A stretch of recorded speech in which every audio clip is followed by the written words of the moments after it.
Hello everyone, this is Alex Smith. Welcome to Knowledge and Ambition. स्वागत है आपका knowledge and ambition के इस सेशन में।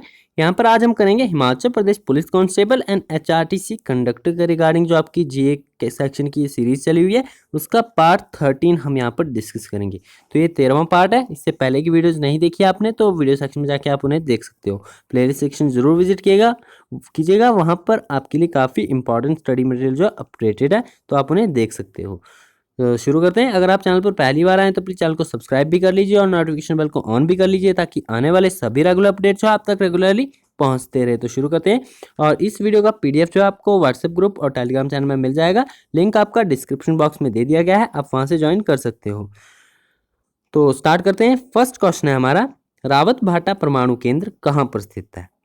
राजस्थान में, महाराष्ट्र में, कर्नाटक में या हिमाचल प्रदेश में? तो आपको बताना है रावत भाटा परमाणु केंद्र निम्नलिखित में से कहाँ पर स्थित है। तो इस क्वेश्चन का राइट आंसर है आपका ऑप्शन नंबर 1 यानी राजस्थान में। जो आपका रावत भाटा परमाणु केंद्र है वो राजस्थान में स्थित है। नेक्स्ट है आपका क्वेश्चन नंबर 2।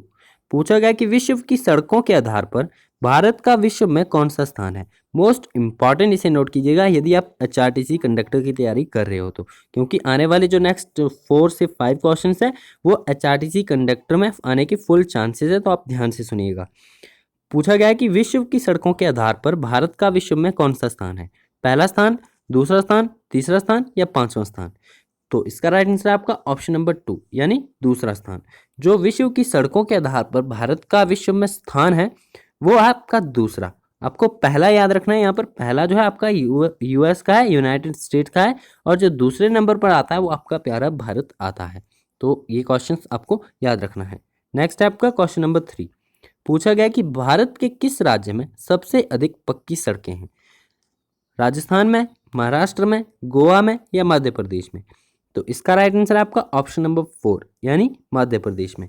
सॉरी 4 नहीं, ऑप्शन नंबर 2। मध्य प्रदेश में नहीं, ये महाराष्ट्र में सबसे अधिक पक्की सड़कें हैं। ऑप्शन नंबर 2 इसका राइट आंसर है। याद रखना है आपको, महाराष्ट्र में जो है सबसे अधिक पक्की सड़कें हैं। और इसी के साथ यदि आपको ऑप्शंस में महाराष्ट्र और तमिलनाडु दोनों साथ में दिए जाते हैं और ऑप्शंस में आपको बोथ दिया जाता है तो आपको बोथ करेक्ट करना पड़ेगा, क्योंकि दोनों में जो है आपका अप्रॉक्सीमेटली सेम रेशियो देखने को मिलता है पक्की सड़कों में। तो आपके ये दोनों करेक्ट हो जाते हैं। लेकिन अब अगर आपको इस प्रकार से नहीं दिया गया है, दोनों अलग से दिए गए हैं या दो में से एक दिया गया है, महाराष्ट्र या तमिलनाडु में से, तो आपको महाराष्ट्र करेक्ट करना पड़ेगा, क्योंकि महाराष्ट्र में आपका सबसे अधिक पक्की सड़कें हैं। और एग्जाम में प्रीवियस कई क्वेश्चन देखने को मिला है कि तमिलनाडु और महाराष्ट्र बोथ ऑप्शन में दिया और बोथ उनके द्वारा जो है राइट बताया गया है। नेक्स्ट है आपका क्वेश्चन नंबर 4। पूछा गया कि भारत के किस राज्य में सबसे अधिक राष्ट्रीय राजमार्ग है? गुजरात में, तमिलनाडु में, महाराष्ट्र में या उत्तर प्रदेश में? तो इसका राइट आंसर है आपका ऑप्शन नंबर 4 यानी उत्तर प्रदेश में। उत्तर प्रदेश में जो है सबसे अधिक राष्ट्रीय राजमार्ग है, आपको ये याद रखना है। नेक्स्ट है आपका क्वेश्चन नंबर 5। पूछा गया कि देश में कुल सड़कों की लंबाई में राष्ट्रीय राजमार्ग का योगदान कितना है? इसे भी मोस्ट इंपॉर्टेंट नोट कीजिएगा। देश में कुल सड़कों की लंबाई में राष्ट्रीय राजमार्ग का योगदान बताना है। 1.7%, 2.7%, 3.6% या 4.9%? तो इसका राइट आंसर है आपका ऑप्शन नंबर 1 यानी 1.7% जो है देश की कुल सड़कों की लंबाई में राष्ट्रीय राजमार्ग का योगदान है। तो आपको ये याद रखना है। नेक्स्ट हम बात करते हैं क्वेश्चन नंबर 6 की। पूछा गया कि भारत का सबसे लंबा राष्ट्रीय राजमार्ग कौन सा है? अब राष्ट्रीय राजमार्ग भारत का सबसे लंबा कौन सा है? NH1, NH7, NH3 या NH2? तो इसका राइट आंसर है आपका ऑप्शन नंबर 2 यानी NH7। NH7 ये वही है आपका जो कश्मीर से कन्याकुमारी तक जाता है और ये भारत का सबसे लंबा राष्ट्रीय राजमार्ग है। इसका नाम है आपका NH7। नेक्स्ट हम बात करते हैं क्वेश्चन नंबर 7 की। पूछा गया कि राष्ट्रीय राजमार्ग 7 कितने राज्यों से होकर गुजरता है? जो आपका NH7 है आपको बताना है कि वो कुल कितने राज्यों से होकर गुजरता है। 5 राज्य से, 7 राज्य से, 6 राज्य से या 8 राज्य से? तो इसका राइट आंसर आपका ऑप्शन नंबर 3 यानी 6 राज्य से होकर गुजरता है आपका NH7। NH7 याद रखना है आपको। NH7 जो आपका कश्मीर टू कन्याकुमारी है ये कुल 6 राज्यों से होकर गुजरता है। नेक्स्ट है आपका क्वेश्चन नंबर 8। पूछा गया कि चोखा जल विद्युत परियोजना किस नदी पर स्थित है? चिनाब नदी पर, सिंधु नदी पर, ब्रह्मपुत्र नदी पर या वांगचू नदी पर? तो इसका राइट आंसर है आपका ऑप्शन नंबर 4 यानी वांगचू नदी पर स्थित है आपका चूखा जल विद्युत परियोजना। और साथ ही में आपको याद रखना है 2 देश मिलकर इससे कार्यान्वयन कर रहे हैं इसका। तो वो 2 देश कौन से हैं? पहला है आपका भारत यानी इंडिया, और दूसरा कौन सा आपका? दूसरा है भूटान। आपको ये दोनों देशों के आपको नाम याद रखने हैं। इन दोनों देशों के साथ मिलकर चलाया जा रहा है चूखा जल विद्युत परियोजना, और जो कि वांगचू नदी पर स्थित है। नेक्स्ट आपका क्वेश्चन नंबर 9 पूछा गया कि विश्व में सबसे अधिक बॉक्साइट कहाँ पर पाया जाता है? ऑस्ट्रेलिया में, चीन में, रूस में या दक्षिण कोरिया में? तो विश्व में जो सबसे अधिक बॉक्साइट पाया जाता है वो पाया जाता है ऑस्ट्रेलिया में। ऑप्शन नंबर 1 इसका राइट आंसर है। आपको याद रखना है ऑस्ट्रेलिया में सबसे अधिक बॉक्साइट पाया जाता है। नेक्स्ट है आपका क्वेश्चन नंबर 10 पूछा गया कि महाभारत का भारत वैनता के नाम से किसने तमिल भाषा में अनुवाद किया था? महिपाल फर्स्ट ने, पेरुदेवनार ने, राजेंद्र फर्स्ट ने, या इनमें से कोई नहीं? तो आपको याद रखना है जो महाभारत का तमिल भाषा में अनुवाद किया था और उसका नाम रखा गया था क्या? आपका भारत वैनता। ये अनुवाद किया था आपका पेरू देवनार ने। ऑप्शन नंबर 2 इसका राइट आंसर है। सिंपली आपको याद रखना है महाभारत का जो भारत वैनता के नाम से तमिल भाषा में अनुवाद किया था वो किया था आपका पेरू देवनार ने। तो आपको ये याद रखना है। नेक्स्ट आपका क्वेश्चन नंबर 11 पूछा गया कि मूल अधिकारों को सर्वप्रथम किस देश में मान्यता दी गई थी? अब जो आपके मूल अधिकार है, जो आपके फंडामेंटल राइट्स हैं, उन्हें सर्वप्रथम किस देश में जो है मान्यता दी गई थी? यानी फंडामेंटल राइट्स का एक कंसेप्ट किस देश से निकल कर आया तो आपको बताना है। यहाँ पर आपके ऑप्शंस गलत हो चुके हैं, आपको मैं ऑप्शंस बता देता हूँ यहाँ पर। तो यहाँ पर आपको याद रखना है मूल अधिकारों को जो सर्वप्रथम मान्यता दी थी वो दी थी आपके यूएसए ने, यानी संयुक्त राज्य अमेरिका ने जो है मूल अधिकारों को सर्वप्रथम मान्यता दी थी। आपको इस प्रकार से ही याद रखना है, इंपॉर्टेंट है तो आपको याद रखना है। नेक्स्ट आपका क्वेश्चन नंबर 12 पूछा गया है कि किस वर्ष संविधान के मूल अधिकारों को अंतः स्थापित किया गया है? अब किस वर्ष जो है संविधान में मूल अधिकारों को अंतः स्थापित किया गया? जो आपके फंडामेंटल राइट्स थे उन्हें भारतीय संविधान में कब अंतः स्थापित किया गया था? 1976 में, 1972 में, 1992 में या 1983 में? तो इसका राइट आंसर आपका ऑप्शन नंबर 1 इसका राइट आंसर है, यानी 1976 में। आपको याद रखना है 1976 में जो है भारतीय संविधान में मूल अधिकारों को अंतः स्थापित किया गया था। ऑप्शन नंबर 1 इसका राइट आंसर है। नेक्स्ट आपका क्वेश्चन नंबर 14 पूछा गया है कि रिजर्व बैंक अधिकतम किस मूल्य वर्ग तक के सिक्के जारी कर सकता है? तो सिक्कों की बात की जा रही है, आपको सिक्कों का बताना है कि जो आरबीआई है यानी रिजर्व बैंक ऑफ इंडिया है वो अधिकतम किस मूल्य वर्ग तक के सिक्के जारी कर सकता है? 1200 रुपये तक, 1000 रुपये तक, 500 रुपये तक या 200 रुपये तक? तो इसका ऑप्शन नंबर 2 इसका राइट आंसर है, यानी 1000 रुपये तक। भारतीय रिजर्व बैंक जो है वो 1000 तक के मूल्य वर्ग तक के जो है सिक्के जारी कर सकता है। तो सिक्कों की बात होगी यहाँ पर 1000 रुपये तक। जब आपसे नोट के बारे में पूछा जाए कि रिजर्व बैंक ऑफ इंडिया जो है अधिकतम किस मूल्य वर्ग तक के नोट जारी कर सकता है, तो आपको याद रखना है ये 10,000 तक के मूल्य के नोट जारी कर सकता है भारतीय रिजर्व बैंक, और सिक्के 1000 तक के मूल्य वर्ग तक। आपको ये याद रखना है। नेक्स्ट है आपका क्वेश्चन नंबर 15 पूछा गया कि सापेक्षता का सिद्धांत किसने दिया था? यहाँ पर जनरल साइंस से क्वेश्चन इंक्लूड किए गए हैं, तो आपको बताना है सापेक्षता का सिद्धांत किसने दिया था? सीवी रमन ने, फेराडे ने, एल्बर्ट आइंस्टीन ने, या इनमें से कोई नहीं? तो इसका राइट आंसर है आपका ऑप्शन नंबर 3 यानी एल्बर्ट आइंस्टीन ने जो है सापेक्षता का सिद्धांत दिया था। और नेक्स्ट आपका हम यहाँ पर जानते हैं सीवी रमन और फराडे के बारे में। और फराडे और सीवी रमन की बात करें तो फराडे ने जो है आपका क्या दिया था? आपका विद्युत अपघटन का नियम, जो आपका विद्युत अपघटन का नियम था इसकी खोज फराडे ने की थी। और सीवी रमन को तो आप जानते ही होंगे, जो आपका रमन इफेक्ट है वो आपका सीवी रमन के द्वारा बताया गया था। नेक्स्ट आपका क्वेश्चन नंबर 16 पूछा गया कि संयुक्त राष्ट्र संघ की मान्यता प्राप्त भाषाएं कौन सी है? अंग्रेजी, फ्रेंच, हिंदी या एक और दो दोनों?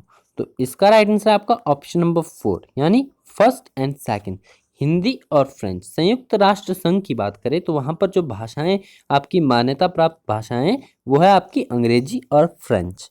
नेक्स्ट है आपका क्वेश्चन नंबर 17 पूछा गया कि अंतर्राष्ट्रीय न्यायालय की स्थापना कब हुई थी। यहाँ पर स्थापना आपको बतानी कि अंतर्राष्ट्रीय न्यायालय की स्थापना कब हुई थी। 1946 में, 1948 में, 1950 में या 1958 में।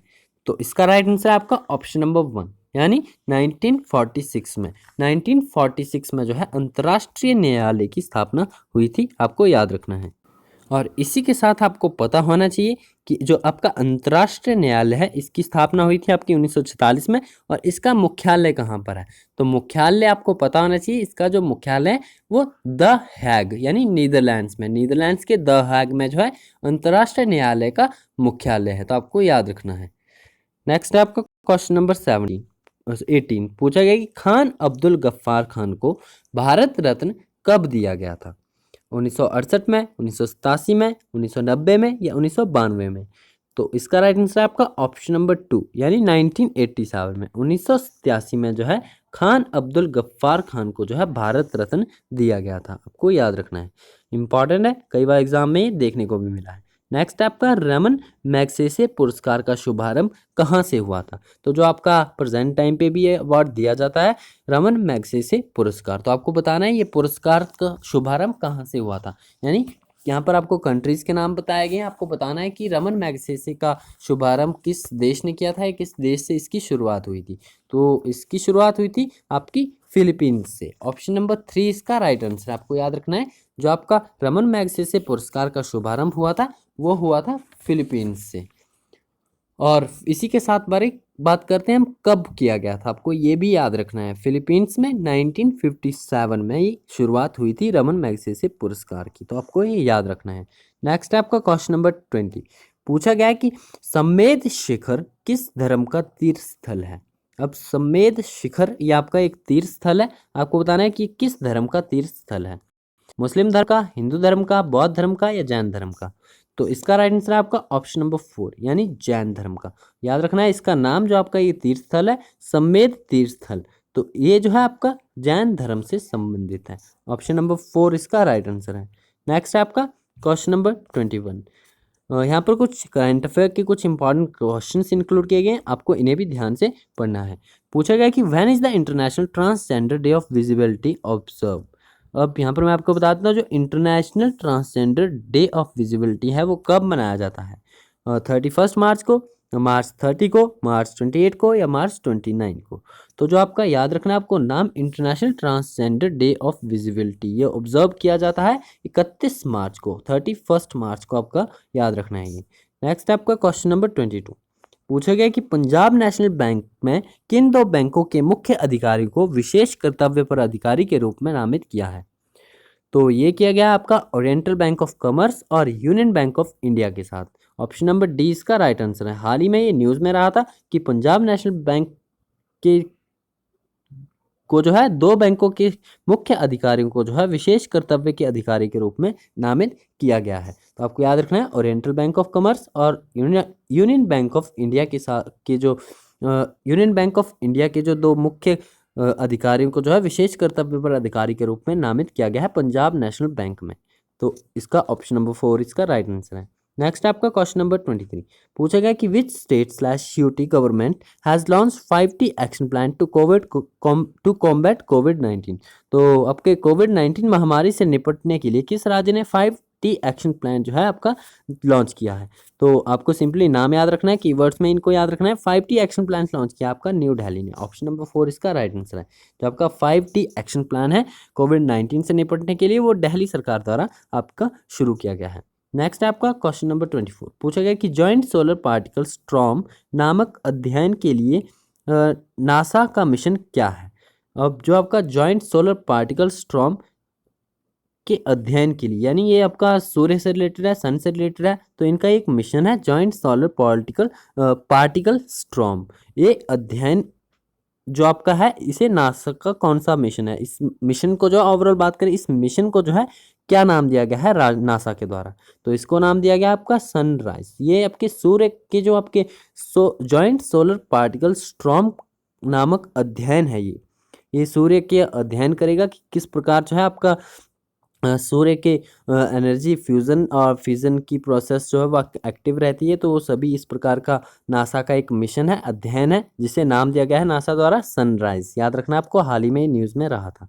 नेक्स्ट आपका क्वेश्चन नंबर 25 पूछेगी कि भारत में ब्रिटिश साम्राज्य की ग्रीष्मकालीन राजधानी के रूप में शिमला को किसने निर्दिष्ट किया था।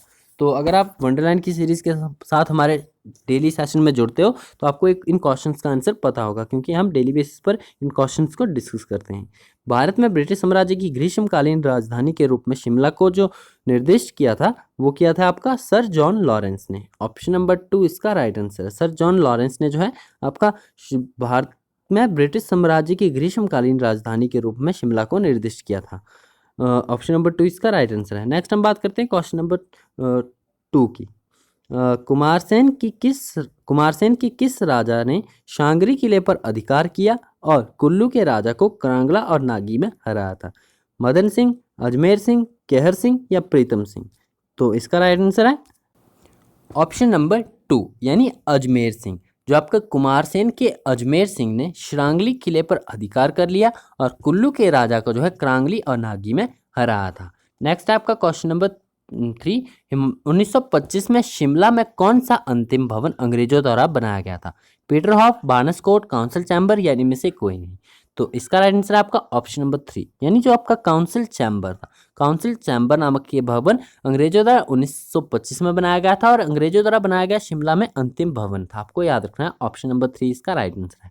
नेक्स्ट आपका क्वेश्चन नंबर 4 पूछा गया कि शिमला म्युनिसिपल कमेटी का प्रथम सचिव कौन था। विलियम हे, टॉमस स्ट्रो, लॉर्ड एल्गिन या हैरिस वॉलीगुड।